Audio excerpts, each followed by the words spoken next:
Hello.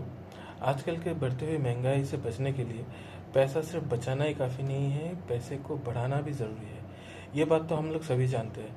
लेकिन इसी के चलते हुए आजकल जो नए नए इंस्ट्रूमेंट्स आए हैं, जैसे म्यूचुअल फंड, फिर ULIP, stock investment, even FNO tradings, ये सब मार्केट ओरिएंटेड इन्वेस्टमेंट्स है जिसमें वोलेटिलिटी रहता है। तो इसीलिए अगर हम कभी ऐसा चाहे कि ट्रेडिशनल इन्वेस्टमेंट्स जो है, जैसे फिक्स डिपॉजिट या फिर किसान विकास पत्र, नेशनल सेविंग स्कीम, इनसे थोड़ा अगर हम ज़्यादा रिटर्न एक्सपेक्ट करें और वो भी मार्केट का जो वोलेटिलिटी होता है उसको साइड में रखते हुए, तो हम लोग के पास क्या ऑप्शंस रहता है। चलिए आज हम लोग इसी बात में एक डिस्कशन करते हैं। बिफोर हम लोग कोई डिस्कशन आगे बढ़ाए, एक क्लियर डिस्क्लेमर देना चाहता हूँ। मैं कोई भी रजिस्टर्ड एडवाइज़र फिर रिसर्च एनालिस्ट नहीं हूँ। ये जो वीडियो है वो सिर्फ मैं पर्सनल थॉट शेयरिंग के लिए बना रहा हूँ। अगर इससे किसी को कोई भी प्रॉफिट मिलता है, वो उसकी खुद की निजी जिम्मेदारी से होता है। इसमें मेरा कोई भी हाथ नहीं है। तो प्लीज़ कोई भी डिसीजन ले अपने सलाहकार से, रजिस्टर्ड सलाहकार से सलाह लेकर ही करें और खुद विचार करके ही करें। और इस वीडियो के लिए मुझे किसी भी किस्म का किसी से भी प्रमोशन या फिर किसी भी मॉनेटरी बेनिफिट इस वीडियो के लिए नहीं मिला है। चलिए आगे बढ़ते हैं कि हम लोग के पास तो फिर ट्रेडिशनल जो फिक्स्ड इन्वेस्टमेंट इंस्ट्रूमेंट है, जैसे फिक्स्ड डिपॉजिट, किसान विकास पत्र या फिर आपका पीपीएफ, इनसे थोड़ा कर हम लोग ज़्यादा एक्सपेक्ट करते हैं। वो भी मार्केट के म्यूचुअल फंड या फिर स्टॉक इन्वेस्टमेंट में इसका जो वोलेटिलिटी है उसको पड़े रखते हुए, तो हम लोगों के पास क्या ऑप्शन रहता है। एक बहुत ही पुराना ऑप्शन है, but not that well known और not that popular in India. ऐसा एक ऑप्शन है कि बॉन्ड और फिक्स्ड डिबेंचर्स में इन्वेस्टमेंट करना, जो कि हम लोगों को फिक्स्ड रिटर्न देता है। ये बॉन्ड और ये जो डिबेंचर्स है, ये है क्या चीज़, ये पहला सवाल आता है।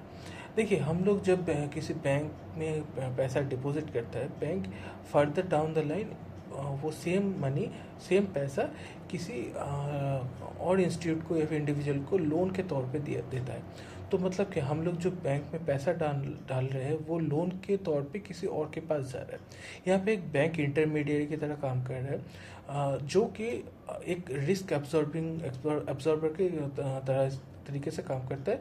एक इंटरमीडिएट जो हम लोग को एश्योरिटी दे रहा है कि आप पैसा रख रहे हो तो आपको सेविंग्स में 2, 2.5, 3% का रिटर्न मिलेगा, और आपका जो फिक्स डिपॉजिट है उसमें 6, 6.5, 7, 8% का रिटर्न मिलेगा। ये जो गारंटी देता है।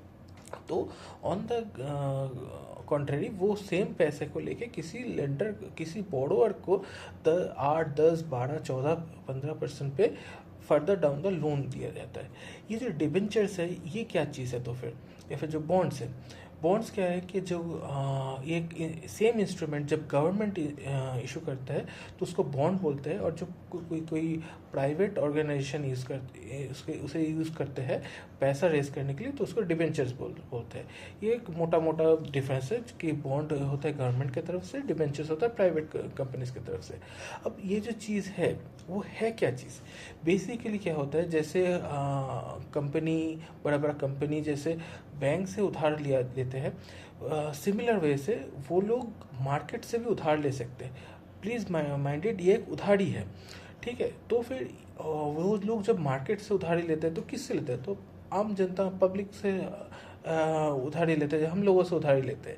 ये जो प्रोसीजर है, ये जो प्रक्रिया है कि मार्केट से पर्टिकुलर रेट पे कुछ अमाउंट उधार पे लेना, इसी को बोलते हैं डिबेंचर इशू करना। डिबेंचर इशू मतलब क्या, एक प्रोमिसरी नोट कि एक मैं आपको प्रॉमिस कर रहा हूँ कि आगे चलते हुए अगले 2 साल में मैं, या फिर अगले 5 साल में मैं आपको हर महीने या फिर मैच्योरिटी में, मतलब 2 या 5 साल जो भी हो टेन्यूर हो, हम लोग 2 साल पकड़ के चलते हैं जस्ट फॉर एक्सप्लेनेशन सेक, कि 2 साल के लिए मुझे आपसे पकड़ लीजिए 1 करोड़ चाहिए। अब ये 1 करोड़ में मैं हो सकता है कि आपको मंथली भी इसका 10% या फिर 12% का इंटरेस्ट पे करूँ, या फिर मैच्योरिटी में जितना भी आपका 10% या फिर 12% के हिसाब से जितना भी टोटल होता है वो आपको दे दूँ। ये bond to bond, debenture to debenture vary करता है। मुद्दे का बात यह है कि सर्टेन अमाउंट एक कंपनी मार्केट से रेस करता है as a form of loan, कि एक लोन की तरह लिया जाता है, उसके ऊपर एक इंटरेस्ट पे करते हैं। अब ये जो लोन होता है इसको हम लोग बोलते हैं एक प्रोमिसरी नोट के हिसाब से होता है, इसी को हम लोग डिबेंचर डिबेंचर बोलते हैं। प्रोमिसरी नोट मतलब एक नोट होता है जिसमें हम लोग बोलते हैं, मतलब कंपनी बोलता है कि इसी हिसाब से आपसे मैं ये इतना पैसा ले रहा हूँ और आपको मैं इसके ऊपर इतना % का इंटरेस्ट दूंगा। अभी देखिए, थोड़ा टेक्निकलिटीज़ में जाने से पहले एक चीज़ क्लियर कर देता हूँ। जैसे मैंने बोला कि एक शायद कंपनी जब रेज़ करता है तो वो 1-2 लाख का अमाउंट रेज़ नहीं करते, वो लोग रेज़ करते हैं करोड़ों में, 50, 60, 100 करोड़ ऐसा रेस करते हैं। तो फिर क्योंकि ये इतना बड़ा अमाउंट है, ये अमाउंट किसी एक पर्सन से रेज नहीं होता है, ये मार्केट में एक बहुत हिस्सों में रेज होता है। तो अभी आज के दिन में ये पॉसिबल है कि हम लोग सिर्फ 10,000 से भी वो डिबेंचर्स खरीद सकते हैं। मतलब हम लोग बाई आवर से 10,000 का लोन दे रहे हैं उस एक पर्टिकुलर कंपनी को। तो फिर हम लोग अगर इंटरेस्टेड है कि हम लोग डिबेंचर्स खरीदेंगे और कंपनी को लोन देंगे और एक्सपेक्टेड एक रिटर्न हम लोग लेंगे, तो कितना हम लोग एक्सपेक्ट कर सकते हैं उसका रिटर्न। देखिए, टेक्निकलिटीज़ बहुत होता है कि कूपन रेट होता है, फेस वैल्यू होता है। बेसिकली हम लोगों को इतना समझना होगा, हम लोग को YTM देख के चलना होगा, क्योंकि हम लोग को उतना टाइम नहीं है कि इतना सब कुछ कैलकुलेट करेंगे। और आज के दिन में कुछ प्लेटफॉर्म्स है जिसका नाम मैं आगे वीडियो में बताऊंगा, जिससे के थ्रू हम लोग इन्वेस्टमेंट्स कर सकते हैं, जिसमें हम लोग को ये जो फिगर्स वगैरह है वो हम लोग को क्लियर कट दे देते हैं, जो मैं आगे चल के डिस्कस करने वाला हूँ। तो यहाँ पे क्या होता है कि एक फेस वैल्यू दिया जाता है कि हम लोग कितने इन्वेस्टमेंट करेंगे, उसका अमाउंट दिया जाता है, और उसका YTM दिया जाता है, यील्ड टू मैच्योरिटी। मतलब अगर उसको हम लोग मैच्योरिटी तक होल्ड करेंगे तो हम लोग को कितना रेट पे रिटर्न मिलेगा। ठीक है। इसके अलावा भी एक कूपन रेट होता है। कूपन रेट बेसिकली ये होता है कि जब वो इंस्ट्रूमेंट इशू हो रहा है, at that point of time उसका जो अमाउंट है, सपोज 10,000 का अगर उसका एक डिबेंचर है, उसके ऊपर जो रिटर्न मिलेगा उसको कूपन रेट बोलते हैं। लेकिन आगे चलते हुए उसका जब वैल्यू, क्योंकि उसका आगे आगे चलते हुए सपोज वो 2 साल का है, 1 साल के बाद अगर उसी डिबेंचर को कोई और खरीदना चाहता है तो उसको YTM देखना होता है, क्योंकि तब तक उस डिबेंचर ने कुछ अमाउंट ऑलरेडी पे कर दिया है। ठीक है। तो बेसिकली टेक्निकलिटीज असाइड, हम लोगों को जब एक डिबेंचर खरीदेंगे तो हम लोग को उसका अमाउंट कितना इन्वेस्ट करना है वो देखना है, और यील्ड टू मैच्योरिटी का रेट देखना है, बस और कुछ नहीं। तो इसी से हम लोग को पता चल जाएगा कि हम लोगों को कितना रेट पे रिटर्न मिलने वाला है। नाउ ये तो हो गया कि डिबेंचर्स में मुझे कितना रिटर्न मिलने वाला है। अभी क्या सभी डिबेंचर्स लेना सही है कि क्योंकि मार्केट में तो बहुत सारे डिबेंचर्स मिलेगा, और जो पर्टिकुलर ऐप में यूज़ करता हूँ उसमें भी बहुत सारे डिबेंचर्स मिलते हैं। तो मैं कैसे देखता हूँ नाउ, कमिंग टू दिस, मैं क्लियरली बोलना चाहता हूँ, ये अभी जो बोलने वाला हूँ that is a totally my personal take. किसी और का इसमें थॉट प्रोसेस डिफरेंट हो सकता है, and that may be very much correct. उसमें कोई डिफरेंस, इसमें कोई भी गलती नहीं है। तो मैं क्या जनरली देखता हूँ कि मैं जिस भी डिवेंचर्स में इन्वेस्ट करना चाहता हूँ उसमें का कोलेटरल क्या है और उसका कोलेटरल का टाइप क्या है। अगर वो कोलेटरल गोल्ड लोन का रिसीवेबल्स या फिर मॉर्गेज लोन्स होता है, I am very much in for that. और मैं जिस प्लेटफॉर्म में चेक करता हूँ वहाँ पे जनरली जो डिबेंचर्स है उसका रेटिंग BBB- के ऊपर ही होता है। सो उसके नीचे जनरली अगर कोई डिबेंचर दिखता भी है तो आई एम नॉट इंटरेस्टेड। सो मेरा मिनिमम क्राइटेरिया रहता है BBB-, और मैं कोशिश करता हूँ BBB एटलीस्ट लेने के लिए। तो उसके ऊपर मैं जब जाता हूँ तो देखता हूँ कि उसका कोलेटरल क्या है। जनरली मॉर्गेज मतलब होम लोन, घर वगैरह गिरवी रखा हुआ है। मॉर्गेज लोन्स मैं देखता हूँ, या फिर मैं चेक करता हूँ गोल्ड लोन, गोल्ड रिसीवेबल्स। मैं जनरली अवॉइड कौन सा करता हूँ कि अगर उस पर्टिकुलर डिबेंचर्स का जो सिक्योरिटी है वो अगर हाइपोथिकेशन रहता है तो आई, या फिर अनसिक्योर्ड रहता है, तो मैं उसका जनरली अवॉइड करता हूँ, क्योंकि I personally feel, and which is my personal strictly personal thought, hypothecation come quite close to it becomes unsecured, क्योंकि जो लेंडर है उसके पास जो एसेट है उसका डायरेक्ट पोजेशन नहीं रहता है, जिसके बारे में मैंने प्रीवियसली वीडियो में डिस्कस किया है। ठीक है, तो नाउ मैंने जैसे बताया कि इस तरह से मैं डिबेंचर्स देखता हूँ, और मैं देखता हूँ कि डिबेंचर्स का रिटर्न थोड़ा ज़्यादा हो, और दैट इज़ ऑफ कोर्स, क्योंकि मैं डिबेंचर्स में इशू ही क्या इसीलिए कर रहा हूँ कि थोड़ा रिटर्न ज़्यादा मिले।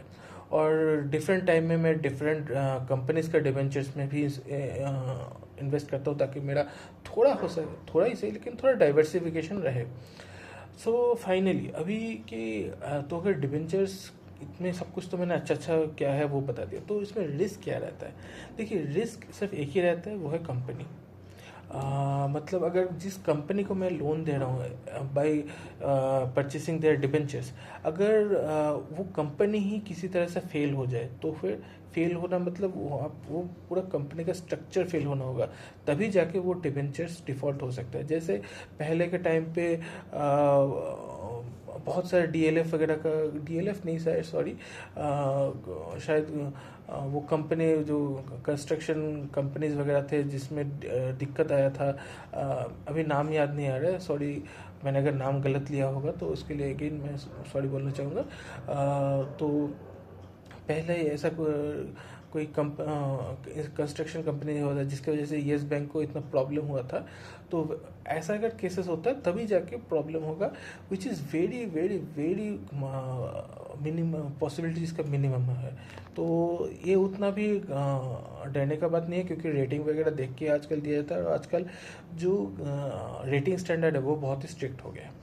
सो अपार्ट फ्रॉम दैट, अगर हम लोग नेक्स्ट में जाते, एक और बेनिफिट में साथ ही साथ बोलना चाहता हूँ कि this is a liquid asset. मतलब अगर जैसे हम लोग ने एफडी बनाया है, तो एफडी हम लोग जब चाहे उसको तोड़वा सकते हैं। हाँ, इंटरेस्ट रेट में पेनल्टी लगता है, इसमें भी एग्जैक्टली वैसा है। इसमें सबसे बड़ा बात है, ये एक नेगोशिएबल इंस्ट्रूमेंट की तरह काम करता है। मतलब हम लोग जब एक डिबेंचर्स खरीदते हैं, हम लोग पॉसिबल हो सकता है कि फ्रेश डिबेंचर जब कंपनी इशू कर रहे हैं वो भी खरीद सकते हैं, और अगर मेरे पास कोई डिबेंचर्स है वो मैं किसी को बेच भी सकता हूँ, और किसी का अगर डिबेंचर्स है और मुझे अगर वो अच्छा वाईटीएम दे रहा है, ऑफर दे कर रहा है, तो मैं मतलब यील्ड टू मैच, मतलब बेसिकली मुझे उसका जो उसके ऊपर जो मुझे जो इंटरेस्ट मिल रहा है, बेसिकली अगर बोलना चाहे जिसको वाईटीएम बोलते हैं, अगर वो मुझे अच्छा लगता है तो मैं किसी और से भी डिबेंचर्स खरीद सकता हूँ जो सेकेंडरी मार्केट में होता है, और वो भी इसी ऐप के थ्रू भी हम लोग को मिल जाता है। सो बेसिकली ये हम लोग को एक फिक्स डिपॉजिट ऑलमोस्ट जैसा बिहेव करता है, विथ हाँ लिटिल रिस्क के हम लोग डायरेक्टली पैसा दे रहे हैं किसी कंपनी को, तो उसका जो फेल ना हो, तो ये बहुत ज़रूरी है, अगर जिसका पॉसिबिलिटी बहुत ही कम है। Otherwise it is a very good instrument जिससे हमें इजीली 9-10% तो इजीली मिल जाता है, उसके ऊपर भी हम लोगों को इजीली रिटर्न मिलता है। तो ऑन ए नटशेल ये एक ऐसा इंस्ट्रूमेंट है जिसमें हम लोग डायरेक्टली इन्वेस्ट करते हैं कि किसी कंपनीज को लोन देने के लिए, तो उस कंपनी का क्रेडिट वर्थिनेस हम लोग को थोड़ा देखना पड़ेगा, और जो कि जनरली हम लोग को उसका फाइनेंशियल्स तक दिख जाता है, क्योंकि जिस प्लेटफॉर्म में मैं ये करता हूँ पर्सनली, अभी मैं नाम बताने वाला हूँ जो कि है विंडफेल्ट। वहाँ पे जनरली ये सारे के सारे उसका फाइनेंशियल्स, यील्ड टू मैच्योरिटी, किस कंपनी ने उसमें इन्वेस्ट किया है, ये सारे डिटेल्स रहते हैं। तो और मैं जनरली इसमें इन्वेस्टमेंट करता हूँ लगभग 10 महीने से लेकर 2 साल या फिर 2.5 साल के लिए। तो ये मेरे लिए quite easy liquid investment option होता है, जो शॉर्ट टर्म के लिए 2-3 साल के लिए मैं इन्वेस्ट करता हूँ। तो उसके लिए मेरे लिए बहुत ही अच्छा ऑप्शन है। मैं जो इसका रेफरल लिंक है डाल दूँगा, जिससे कि जिसके थ्रू अगर कोई इन्वेस्ट कर इसमें रजिस्टर करता है तो उसके लिए कोई भी सेपरेट कमीशन वगैरह कुछ नहीं देना होता है। इसमें रजिस्ट्रेशन फ्री है, एक्सप्लोर करके देखा जा सकता है, अच्छा है। इसके अलावा भी काफ़ी और भी ऑप्शन होता है, गोल्डन पाई, स्टेबल मनी, ऐसा बहुत सारे मैंने एप्लीकेशन नाम सुना है, बट अभी तक तो मैंने सिर्फ वेल्थ में ही इन्वेस्ट किया, तो मैं रेफरल लिंक सिर्फ उसी का डालूंगा। So at the end of the video I like to say कि क्योंकि आज के ज़माने में सिर्फ एक ही इन्वेस्टमेंट एवेन्यू काफ़ी नहीं होता, तो हम लोगों को सेपरेट वेज को सोचना पड़ेगा। ऑफ कोर्स बैंक में सेविंग्स अकाउंट में पैसा होना ज़रूरी है, एफडी में भी पैसा होना ज़रूरी है, और जनरली जो हम लोगों को अभी जो फाइनेंशियल में जो कॉन्सेप्ट आ रहा है कि इमरजेंसी फंड हम लोग को होना चाहिए, तो इमरजेंसी फंड के लिए मेरे ख्याल से ये जो एक बॉन्ड का ऑप्शन है वो बढ़िया ऑप्शन है, तो इसको एक्सप्लोर किया जा सकता है। With that, good night, all the best, and जय श्री राम।